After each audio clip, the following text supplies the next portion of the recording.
नमस्कार, मी संजय वरकड. आपण आत्ताच न्यूज यात्रा पाहायला सुरुवात केली. नीटमधील पेपर फुटीनंतर देशभरातील 22 विद्यार्थ्यांनी आत्महत्या केली याचा आपल्या सर्वांना कदाचित विसर पडलेला असेल. त्याचं मुख्य कारण की 22 विद्यार्थ्यांच्या आत्महत्येनंतरही नरेंद्र मोदीचं सरकार असं म्हणतं आहे की नीट परीक्षेतील पेपर फुटीमुळे फार काही घडलेलं नाही. अहो, 22 विद्यार्थ्यांनी या पेपर फुटीनंतर आत्महत्या केलेली आहे. 22 कुटुंबाचे आधार मानले गेलेले 9 तरुण यांनी आपली जीवनयात्रा संपवलेली आहे. तुमच्या घरातील एखादं उदयोन्मुख मुलगा किंवा मुलगी जे कोणी असेल त्यांनी आत्महत्या केल्यानंतर तुमच्या घरावर काय दुःख कोसळतं हे त्या कुटुंबापेक्षा दुसऱ्या कुणाला कदाचित जाणवत नसेल. सत्तेला तर या आत्महत्येचे चटके बसण्याचं काहीही कारण नाही. त्यामुळेच शिक्षण मंत्री धर्मेंद्र प्रधान यांच्या राजीनाम्याच्या मागणीसाठी उपोषणाला बसलेल्या सोनम वांगचूक यांची यत्किंचितही दखल घ्यायची नाही असा जणू काही दृढ निश्चय या नरेंद्र मोदींच्या सरकारने केलेला आहे. त्यांचे प्रवक्ते, त्यांचे सगळे समर्थक असं सांगतायत की सोनम वांगचूक यांना प्रसिद्धी हवी आहे, सोनम वांगचूक यांना राजकारण करायचं आहे. खरं तर ही परीक्षा नंतर पूर्ववत पार पडली आहे आणि आता उपोषण करायचं काय कारण आहे. याचा अर्थ असा आहे की 22 विद्यार्थ्यांनी केलेल्या आत्महत्या या सरकारला फारशा महत्त्वाच्या वाटत नाही. ज्या शिक्षण मंत्र्यामुळे या देशातील 22 विद्यार्थी आत्महत्या करतात त्याचं समर्थन काय केलं जातं की नीटची परीक्षा रद्द केली आणि नंतर आम्ही ती नीट घेतली आणि 22 लाख विद्यार्थ्यांनी ती परीक्षा पूर्ववत दिली आणि तिचे निकालसुद्धा आता जाहीर झालेले आहेत. हे कोणत्या प्रकारचं समर्थन आहे, हे कोणत्या प्रकारची सत्ता आहे आणि हे कोणत्या प्रकारचा कारभार आहे हे आता कळायला काही मार्ग नाही. कोणत्या मुद्द्यावर विरोध करायचा आणि कोणत्या मुद्द्यावर समर्थन करायचं याचंसुद्धा भान आता भाजपच्या समर्थकांना राहिलेलं नाही. काही गोष्टी अशा असतील की जिथं तुम्ही नरेंद्र मोदींची बाजू घ्या, पण या परीक्षेच्या बाबतीमध्ये जो काही सरकारने घोळ करून ठेवला होता आणि विशेषतः शिक्षण मंत्री याच्यामध्ये थेट जबाबदार होते, त्या शिक्षण मंत्र्यांना का पाठीशी घातलं जात आहे. बरं, सत्ताधारी ते सत्ताधारी विरोधकही याच्यामध्ये तसूभरही मागं पडलेले दिसत नाही. काँग्रेसचे राहुल गांधी यांनी अजूनही या उपोषणाला भेट दिलेली नाही. आजची परिस्थिती अशी आहे की सोनम वांगचूक यांचं वजन तब्बल 9 किलोंनी घटलेलं आहे. त्यांची साखर ही 80पर्यंत खाली आलेली आहे. त्यांचे स्नायू वितळत आहेत. ब्लड प्रेशर हे कमी होत आहे. कोणत्याही क्षणी दिल्लीच्या जंतर मंतरवर काहीही घडू शकतं अशी परिस्थिती आहे.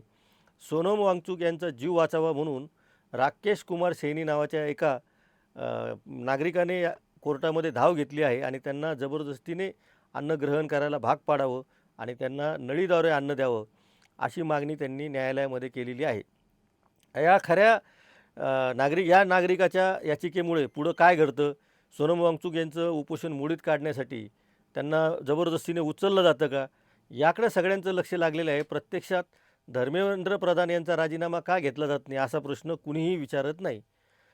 जी काही कारणं सरकार सांगत आहे की नीटची परीक्षा नंतर घेण्यात आली, नीटच्या परीक्षेमध्ये नंतर काही कुठल्याही प्रकारचं काही गोंधळ झालेला नाही आहे, परीक्षा शांततेत पार पडलेली आहे, म्हणजे परीक्षा शांततेत पार पडलेली आहे हे सांगून सरकार त्या 22 विद्यार्थ्यांच्या आत्महत्यांच्याकडं दुर्लक्ष करत आहे.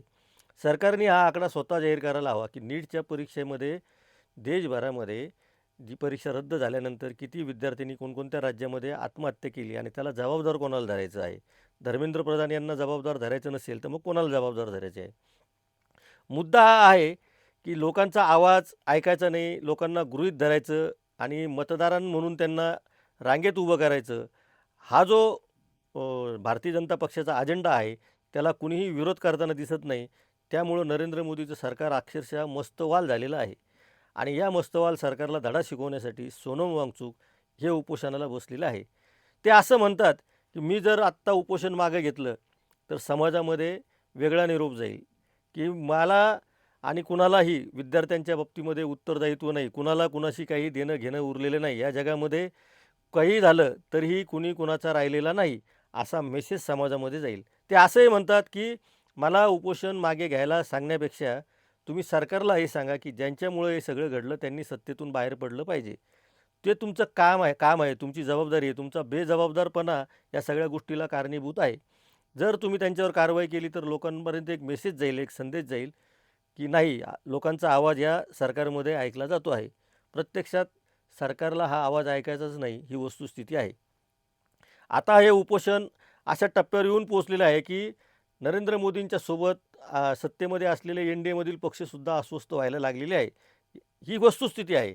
एन डी एमधील अनेक पक्ष अस्वस्थ झालेले आहेत. त्यांना असं वाटायला लागलेलं आहे की डिलिमिटेशन विधेयकापुरतं आपण यांच्यासोबत राहणार आहोत, पण या कॉक्रोच जनता पार्टीच्या आंदोलनाचं करायचं काय? उद्या आपल्या प्रदेशामध्ये आपापल्या भागातील तरुणांनी या नीटच्या परीक्षेच्या बाबतीमध्ये आणि पेपर फुटीच्या बाबतीमध्ये जर प्रश्न विचारायला सुरुवात केली, तर तेलुगू देशमला काय उत्तर द्यावं लागणार आहे?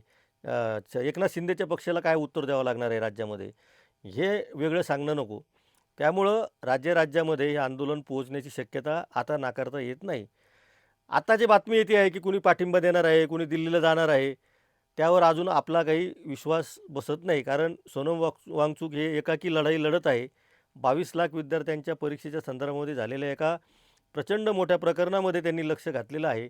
त्यांच्यावर वेगवेगळ्या पद्धतीची टीका केली जात आहे. ती टीका पचवून ते ठामपणे उपोषण करत आहेत आणि स्वतःच्या जीवाची पर्वा न करता ते भारतातील विद्यार्थ्यांना त्याची जात, धर्म, पंथ, राज्य याच्याही पलीकडे जाऊन भारतातला जो तरुण आहे, जो नरेंद्र मोदीकडे 2 कोटी नोकऱ्यांची आशा लावून बघत आहे, त्या तरुणांच्या न्याय हक्कासाठी सोनम वांगचुक यांनी आपल्या जीवाची बाजी लावलेली आहे.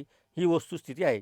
अशा सोनम वांगचुक यांना तुम्ही कुठल्यातरी फ्रेममध्ये अडकून त्यांच्यावरती भाष्य करणं म्हणजे याच्या इतकं दुर्दैव काहीच असू शकणार नाही. त्यामुळं सोनम वांगचुक यांना पाठिंबा देण्यासाठी दिल्लीला जाणं शक्य नसेल तर किमान आपल्या शहरामध्ये तुम्हाला काय करता येईल याचा विचार करावा, असं आव्हान आता कॉक्रोच जनता पार्टी करण्याची शक्यता नाकारता येत नाही. देशभरातील प्रमुख शहरामध्ये राहुल गांधी फिरतायत विद्यार्थ्यांचा आवाज बुलंद करण्यासाठी. त्यांनी कॉक्रोच जनता पार्टीच्या संदर्भामध्ये एखादं विधान करायला काय हरकत आहे, असा प्रश्न नरेंद्र मोदीसोबतच आता राहुल गांधींनासुद्धा विचारण्याची वेळ आलेली आहे. तुमचं टार्गेट एक आहे, तुमचं मार्ग एक आहे. तुम्हाला विद्यार्थ्यांना न्याय द्यायचा आहे आणि तुम्हाला शिक्षण मंत्र्यांचा राजीनामा हवा आहे. तर त्यामध्ये तुम्ही एकत्र का येत नाही? हा अत्यंत साधा प्रश्न आहे. तिथं तुमचा कोणता युवा आडवा येतो आहे? तिथं तुमचं असं कोणती स्ट्रॅटेजी आडवी येत आहे की कॉक्रोच जनता पार्टी उद्या भारतीय जनता पक्षाला फायद्याची ठरू शकते वगैरे, असा तुम्ही दूरचा विचार का करतात? इतक्या आपल्या बुद्धीचा विचार आपण कसा करू शकतो? हे काँग्रेससारख्या मोठ्या राजकीय पक्षाला लक्षात यायला पाहिजे. भलेही तुम्ही नरेंद्र मोदीवर टीका करा, पण ही वेळ एकाच वेळी नरेंद्र मोदीवर पण टीका करण्याची आहे, तितकीच राहुल गांधींवर पण टीका करण्याची आहे. कारण न्याय विद्यार्थ्यांना द्यायचा आहे. विद्यार्थ्यांना भाजपचा असतो ना काँग्रेसचा असतो. कदाचित तो असूही शकेल किंवा नसूही शकेल, पण आज घडीला विद्यार्थी म्हणून तो विद्यार्थी आहे, त्याच्याकडे विद्यार्थी म्हणून पहा आणि विद्यार्थ्याला न्याय देण्यासाठी सगळ्यांनी एकत्र या आणि धर्मेंद्र प्रधानांचा राजीनामा घेतल्याशिवाय सोनम वांगचुक मागे हटणार नाही. तुम्ही मागे हटले तरी सोनम वांगचुक मागे हटणार नाही. तुम्ही ठरवा तुम्हाला मागे हटायचं की सोनम वांगचुक यांच्यासाठी फक्त एक पाऊल पुढं टाकायचं आहे आणि ते एक पाऊल काहीही असू शकतं. तुम्ही कशाही पद्धतीने सोनम वांगचुक यांना मदत करू शकता. सोनम वांगचुक यांना मदत म्हणजे ज्या 22 विद्यार्थ्यांनी आत्महत्या केली, त्या 22 कुटुंबांना मदत केल्यासारखी होईल. त्या 22 कुटुंबातील जे आपले जे सहकारी आज आपल्याला सोडून गेलेले आहेत, त्यांच्या आत्म्याला खरंच जर शांती मिळायची असेल, तर सोनम वांगचुक यांना तुम्ही पाठिंबा का देत नाही? हा न्यूज यात्राचा सवाल आहे.